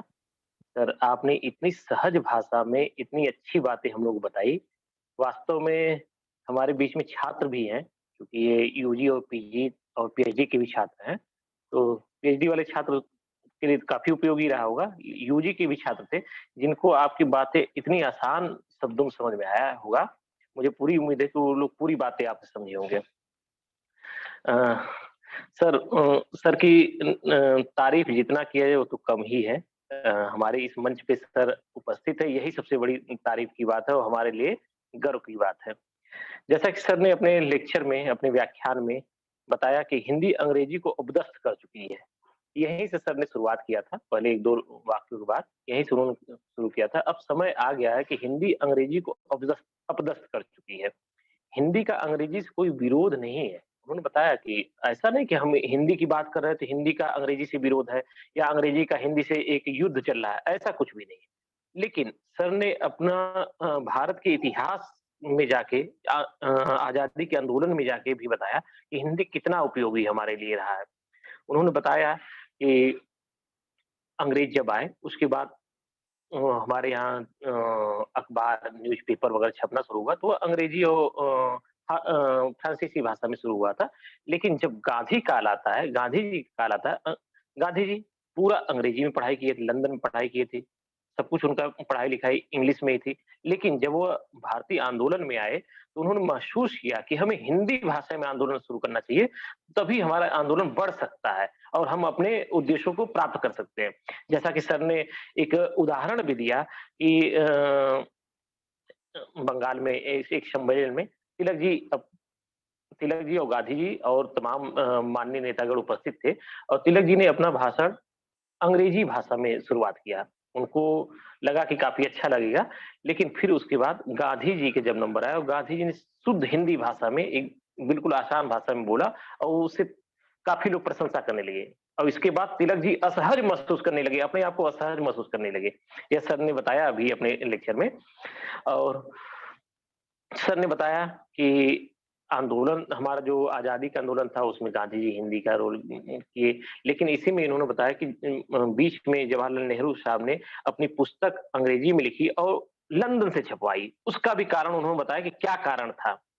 इसके साथ सर आपने बताया कि जो हमारे भारतीय सिनेमा, नाटक या अन्य धारावाहिकें चल रही हैं, उसमें भी हिंदी का बहुत बड़ा रोल चल रहा है। जैसे आपने sir the Kapil Sharma show का भी उदाहरण दिया कि उनकी एक पहचान बन गई कि उनको इंग्लिश नहीं आती, अंग्रेजी नहीं आती। उन्होंने हिंदी को इतना प्रचार प्रसारित किया। उनका धारावाहिक इस समय मुझे लगता है टीआरपी के मामले में सबसे ज़्यादा है और वो अंग्रेजी के मामले में फेमस है, उनको इंग्लिश नहीं आती। इसमें वो इसी मामले में प्रसिद्ध हो चुके हैं। सर ने इसका भी उदाहरण दिया। सर ने एक मॉडल बताया कि रवीन्द्रनाथ टैगोर का मॉडल, जिसका आपने उल्लेख भी किया, रवीन्द्रनाथ टैगोर का भी मॉडल है। सर इसी के साथ यह भी बताएँ कि रांगी राघव रांगी राघव जी ने अपना जो पीएचडी लिखा है वो गोरखनाथ पे लिखा हुआ है, जो हिंदी के काफ़ी महान लेखक रहे हैं और उन्होंने गोरखनाथ पे अपना पीएचडी ही पूरा लिखा हुआ है। इसके साथ सर ने जो मुख्य बातें बताई कि कोई भी भाषा अलग नहीं होती है, लेकिन जिस देश में जो भाषा बोली जाती है, यदि आप उसी भाषा को उस भाषा का लेखन, अध्ययन, अध्यापन करते हैं, तो वहाँ के जन सामान्य लोग उससे परिचित होते हैं। सर जैसा जो बताना चाहते थे, उसमें मैं एक थोड़ा-सा जोड़ूँगा मेरे अर्थशास्त्र में, मैं चूँकि अर्थशास्त्र का विद्यार्थी और उसी का प्रोफ़ेसर हूँ। तो जितने अर्थशास्त्री या विद्वान हैं, वो अगर जर्मनी का है, तो वो जर्मन भाषा में लिखा हुआ है अपना पीएचडी और अपनी बुक। फ्रांसीसी है, तो वो फ्रांसीसी भाषा में लिखा हुआ है। फ्रांस का आदमी अपनी फ्रांसीसी में पीएचडी लिखता है और फ्रांसीसी भाषा में वो अपना शोध पत्र लिखता है। ब्रिटिश अंग्रेजी में लिखते हैं। तो हम हिंदी भाषा, हम भारतीय हिंदी में क्यों नहीं लिख सकते? बिल्कुल लिख सकते हैं। जब वो काफ़ी प्रसिद्ध और फ़ेमस हो सकते हैं किसी भी विषय में अपनी अपनी देश की भाषा में, तो हम भी कर सकते हैं। इसलिए भाषा को भावनाओं, लेखन, अध्ययन से समझना चाहिए, ना कि उसके विद्वान बनने से। सर ने इसके साथ-साथ काफ़ी अच्छी बातें बताई, कैसे प्रोफ़ेसर लोग अंग्रेजी का अगर प्रोफ़ेसर है, उसके सामने आप अंग्रेजी बोलते हैं, तो वो मुस्कुराता है और जानता है कि इस बच्चे को अंग्रेजी नहीं आती है। वो तुरंत हिंदी में बात करने लगते हैं। वो उनको समझा देते हैं कि नहीं तुम अपनी भाषा में बात करो, कोई ज़रूरी नहीं कि आप हमारी भाषा में बात कीजिए। इस प्रकार सर ने जितना भी लेक्चर दिया वो मजेदार, इंटरेस्टिंग या मजेदार भाषा में प्रस्तुत किया है, जो हम लोगों के लिए काफ़ी रोचक रहा है। और हम नवयुवाओं अभी इस क्षेत्र में कदम रखने वाले विद्यार्थियों और अध्यापकों के लिए सर एक प्रेरणा का स्रोत भी बने कि अपनी बातों को कितना आप सहज और सरल भाषा में प्रस्तुत कर सकते हैं। इसके लिए सर को मैं बहुत-बहुत धन्यवाद और आभार व्यक्त करूँगा। डॉक्टर हितेंद्र पटेल सर का बहुत-बहुत धन्यवाद और आभार। अब मैं इसी के साथ ज़्यादा समय न लेते हुए अपने सहयोगी और मित्र भवनीश सिंह बत्रा साहब को मैं आमंत्रित करना चाहूँगा। भवनीश सिंह बत्रा साहब, क्या आप हैं? पीयूष सर? धन्यवाद धन्यवाद अगर सर। नहीं तो आप कार्यक्रम को आगे बढ़ाएँ। यस, धन्यवाद सर। बत्रा सर से तकनीकी रूप से संपर्क कट चुका है, इसलिए वो को-होस्ट मुझे बना दिए हैं। धन्यवाद रमा सर और हितेंद्र सर, आपका सुनना हमेशा हमारे लिए, हम सब के लिए लाभदायक होता है। और जिस सरल भाषा में और जिस सहज भाषा में और पूरे संभाषण में, पूरे संवाद में आपने जिस शब्द का प्रयोग किया, वो थी भाषा की सहजता। और भाषा की सहजता केवल आपके संवाद के स्तर पर नहीं थी, केवल आपके बौद्धिक विमर्श के साँचे में नहीं थी, बल्कि वो संवाद के स्तर पर भी वही सहजता थी, जिस सहजता की आप चर्चा कर रहे थे कि ये एडिटर्स की भाषा ना हो, चाहे वो हिंदी हो, चाहे अंग्रेजी हो, वो एडिटर्स की भाषा ना हो। अब मैं ज़्यादा समय न लेते हुए अध्यक्षीय संबोधन के लिए हमारे साथ देवनागरी महाविद्यालय के प्राचार्य प्रोफेसर योगेश कुमार त्यागी जुड़े हैं। मैं उन्हें आभासी मंच पर आमंत्रित करूँगा कि वो अध्यक्षीय उद्बोधन दें। और इसके बाद धन्यवाद ज्ञापन की औपचारिकता के लिए मैं संदीप सर को बुलाना चाहूँगा। प्रोफेसर योगेश कुमार त्यागी सर।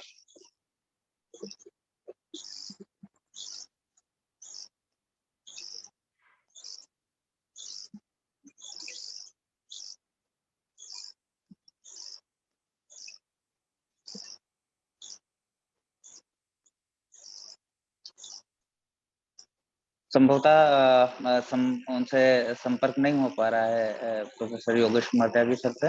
तो अब मैं कार्यक्रम की के औपचारिक धन्यवाद ज्ञापन के लिए श्री संदीप कुमार सिंह को बुलाना चाहूँगा कि वो इस आभासी मंच पर आएँ और हमारे आज के वक्ताओं प्रोफेसर हितेंद्र पटेल और डॉक्टर रमाशंकर सिंह का औपचारिक रूप से धन्यवाद ज्ञापन करें। और कल के हमारे वक्ता शुभनीत कौशिक सर और अजय कुमार सर जुड़े हुए हैं, तो उन लोगों को भी एक वर्चुअल आमंत्रण पहले से और इस वर्चुअल आमंत्रण के लिए कहें श्री संदीप कुमार।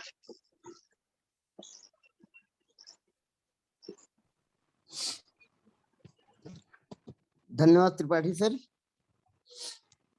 शासकीय तुलसी महाविद्यालय अनूपपुर मध्य प्रदेश एवं देवनागरी स्नातकोत्तर महाविद्यालय गुलावटी बुलंदशहर उत्तर प्रदेश के संयुक्त तत्वावधान में आयोजित 2 दिवसीय राष्ट्रीय वेबिनार, जिसका विषय है हिंदी में सामाजिक विज्ञान अनुसंधान अवसर, चुनौतियां एवं निवारण, में आज के प्रथम मुख्य वक्ता डॉक्टर रमाशंकर सिंह जी का मैं बहुत हार्दिक आभार प्रकट करता हूं। आप इतिहासकार, भाषाविद, अनुवादक, संपादक हैं।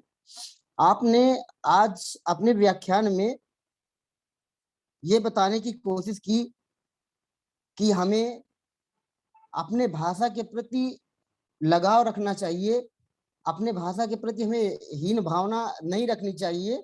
यदि एक समाज में जिसे प्रचलन हो गया है कि जो व्यक्ति अंग्रेजी नहीं जानता है वो मतलब किसी काम का नहीं है, तो ऐसा नहीं है। यदि हम अपनी भाषा में, हमें अपनी भाषा में अच्छी पकड़ है, तो हम भी वैसा ही स्थान प्राप्त कर सकते हैं जैसा कि एक अंग्रेजी के बारे में कहा जाता है। जो है आपने एक ये बात कही कि यदि हमें अपने समाज को जानना है तो सबसे पहले हमें उस समाज की भाषा को जानना होगा, तभी हम उस समाज को जान सकते हैं।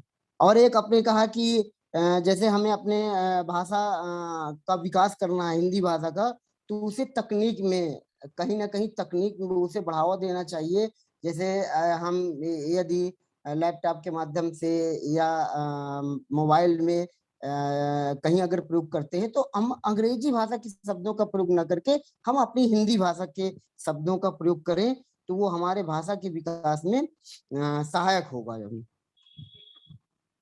और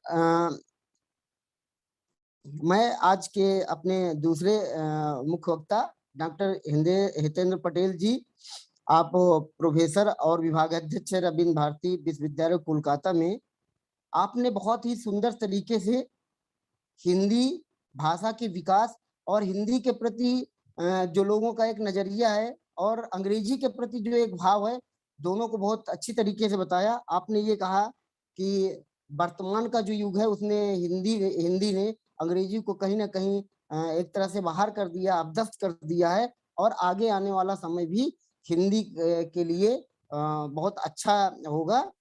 और ये सर आपने ये बहुत अच्छी तरीके से बताया कि हिंदी के मार्ग में अंग्रेजी बाधा नहीं है, बल्कि हम खुद एक तरह से पूर्वाग्रह से ग्रसित है, वो कहीं ना कहीं हमारे हिंदी के विकास के लिए बाधक बन रही है। और आपने सर ये बताने की कोशिश की कि एक तरह से जब शुरुआत हुई थी अंग्रेजों के समय में, हमने अंग्रेजी को इसलिए बढ़ावा दिया कि जो एक आम जनमानस है वो कहीं ना कहीं एक जो समाज की है या राजनीति की मुख्य धारा से वो अपने आप दूर रहेगा, क्योंकि अगर वो उस भाषा को नहीं जानता रहेगा तो अपने आप को एक हीन भावना से ग्रसित रखेगा और वो एक कुछ लोगों को उसमें वर्चस्व बना रहेगा। यदि हम अपनी भाषा को, अपनी मातृभाषा को, हिंदी को अगर बढ़ावा देते हैं तो कहीं ना कहीं वो उनके लिए चुनौती पेश करेगा कि नहीं, हमें मतलब यहाँ पर हमें भी एक स्थान मिलना चाहिए जो है।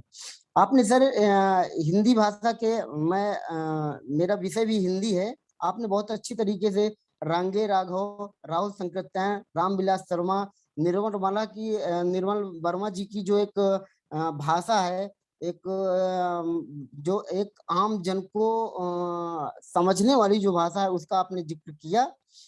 और एक आपने बात ये भी कही सर जो है कि हमारे जो कॉन्वेंट में पढ़ने वाले विद्यार्थी हैं, ठीक है वो मतलब पढ़े, लेकिन जिस भाव से वो अंग्रेजी की पत्र पत्रिकाएं या पुस्तकों को लेकर के मतलब टहलते हुए दिख जाते हैं, दिखाने के लिए कि मतलब मैं एक तरह से अंग्रेजी भाषा का जानकार हूँ और मैं कॉन्वेंट का पढ़ा हुआ हूँ। यदि उनके मन में कहीं ना कहीं हमारे हिंदी भाषा के प्रति ऐसा भाव आ जाए कि वो अपने हाथ में लगे हिंदी के पत्र पत्रिकाएं या पुस्तकें लेकर के चले, तो हो सका है समाज में एक आमूलचूल परिवर्तन हमें देखने को और मिलेगा जो है। अब मैं आपका बहुत बहुत धन्यवाद करता हूं सर, आपका हार्दिक आभार व्यक्त करता हूं कि आपने सर बहुमूल्य समय निकाल करके और हम सबको इतनी रोचक, सार्थक, महत्वपूर्ण, उपयोगी बातों से रूबरू करवाए हैं। अब मैं आगे इसमें शासकीय तुलसी महाविद्यालय अनूपपुर मध्य प्रदेश के प्राचार्य प्रोफेसर विक्रम सिंह बघेल जी का भी हार्दिक आभार व्यक्त करता हूं और शासकीय महाविद्यालय वेंकट नगर अनूपपुर के प्राचार्य डॉक्टर R.K. सोनी जी का मैं भी उनका भी बहुत बहुत आभार व्यक्त करता हूं। और हमारे कल के जो मुख्य वक्ता हैं वो आज जुड़े हुए हैं, मैं doctor Ajay Kumar ji, assistant professor समाजशास्त्र विभाग, Ambedkar school of social sciences, Lucknow, मैं उनका भी बहुत बहुत आभार व्यक्त करता हूं। और कल के जो दूसरे मुख्य वक्ता doctor Sunit Kaushik ji, assistant professor इतिहास विभाग, सतीश चंद्र कॉलेज बलिया, मैं उनका भी बहुत बहुत आभार व्यक्त करता हूं। और देवनागरी स्नातकोत्तर महाविद्यालय गुलावटी बुलंदशहर के प्राचार्य प्रोफेसर योगेश कुमार त्यागी जी, इनका भी मैं बहुत बहुत आभार व्यक्त करता हूं। और आयोजन समिति के सभी सम्मानित सदस्य और जो जिनके मैं नाम नहीं ले पा रहा हूं, जो मतलब हमारे प्राध्यापक गण, छात्र छात्राएं जो भी इस आभासी मंच पर जुड़े हुए हैं, उन सबका भी मैं बहुत बहुत हार्दिक आभार व्यक्त करता हूं। धन्यवाद पीयूष सर, आगे की कार्रवाई के लिए आप। धन्यवाद सर। और इस ज्ञानवर्धक 2 दिवसीय राष्ट्रीय सेमिनार के आज प्रथम दिवस हमारा समापन की तरफ है। और मैं एक बार फिर से आयोजन सचिव की हैसियत से आप सभी का धन्यवाद ज्ञापित करता हूँ, कृतज्ञता ज्ञापित करता हूँ और यह एक प्रार्थना भी है और निवेदन भी है, या जिस भाषा में सरल भाषा में, सहज भाषा में कहा जाए कि हम जिस तरीके से आपने सहजता से हमारा आमंत्रण स्वीकार किया, उसी सहजता के साथ हम ऐसे ही आभासी और भौतिक, रमाशंकर सर ने सवेरे मतलब पहले भौतिक मंच की बात की और हम इस आभासी मंच से संबोधित कर रहे हैं, तो हम इन आभासी और भौतिक मंचों पर बार-बार मिलते रहेंगे और ज्ञान विज्ञान और संवाद, वाद और प्रतिवाद से हमारा ज्ञान को एक नए दिशा में और अपनी मातृभाषा में और सोचने के नए तरीकों में और सोचने के नए पदावलियों में, जो हितेन सर ने कहा कि नए शब्दावली गढ़ेंगे और नए शब्द गढ़ेंगे और उस भाषा में हम ज्ञान को सोचेंगे, ज्ञान को प्रसार करेंगे जिस भाषा में सहजता हो। तो इन्हीं शुभकामनाओं के साथ आज के लिए शुभ रात्रि। और कल जी सर। आपने सबको धन्यवाद दे दिया है। एक्चुअली मैं कुछ कहना चाह रहा था, अगर इजाजत दें आप। और हाँ बिल्कुल बिल्कुल बिल्कुल। तो देखिए, सबसे पहले तो ये कि एक इतने कठिन समय के बाद में आपने एक बड़ा आयोजन किया है और ये पहली तरह का मुझे आयोजन लग रहा है जो दो संयुक्त महाविद्यालय मिल के कर रहे हैं, ठीक है। तो आपकी पूरी जो टीम है, आपके प्राचार्य महोदयों को, तो उन सम्मानित लोगों को की इजाजत दी आपको, उन्होंने इस आयोजन को सफल बनाया। तो इसके लिए आपकी पूरी टीम को, मनमोहन जी को और अमित भाई को, सभी को बहुत बहुत धन्यवाद कि एक ऐसा मंच आपने बनाया है जिसमें हमारे वरिष्ठ प्रोफेसर जुड़े हैं, हितेन सर और जो बाकी टीम है। तो मुझे बहुत अच्छा लग रहा है। और कल हितेन सर से गुजारिश ये रहेगी, कल वो रहेंगे तो उनके जो है विचार और कमेंट्स जो है बेसिकली वो हम लोगों के लिए बहुत फायदेमंद होंगे। एक शर्त है, एक शर्त मेरी किताब आपको पढ़नी पड़ेगी। किताब सर, इलाहाबाद स्पेशली आपकी किताब लेने के लिए मैं स्पेशली इलाहाबाद गया था। हाँ। और जी, और वाणी में राम भाई कभी मिलेंगे तो आप पूछेगा कि सबसे पहले आपकी किताब के बारे में चर्चा हुई भी, भारत माता ली गई और बहुत सारी किताबें। तो किताब आ गई है और बहुत सारे लोगों को दे भी दी गई है अपनी तरफ से। वाह वाह वाह, थैंक यू। तब तो मैं रहूंगा ही पक्का कल। जी और रमा की किताब और अजय ने मुझे सबसे पहले वेलकम किया था शिमला में, तो मैं उसको याद रखता हूँ, लेकिन बीच में गायब हो गए थे। तो आज मुझे देख के बहुत अच्छा लगा। बहुत हो गई है, मैं नहीं कहना चाहता हूँ। एक्चुअली मैं पीएचडी रिजल्ट में वो एंट्रेंस टेस्ट में फंसा लिया गया हूँ, तो वो भी काम करना है, तो आज मैं वही सब कर रहा था। तो बहुत अच्छा लगा। आप लोग भविष्य, धन्यवाद। बाकी बातें कल होंगी और उम्मीद है हम लोग सब लोग जुड़ेंगे और बहुत अच्छा लगेगा, अच्छी सार्थक बातें होंगी। थैंक यू, मुझे बहुत मजा आया। कल 6 बजे शाम को फिर से मिलने की उम्मीद के साथ सभी को शुभ रात्रि। अब आप लेफ्ट हो सकते हैं। Thank you sir.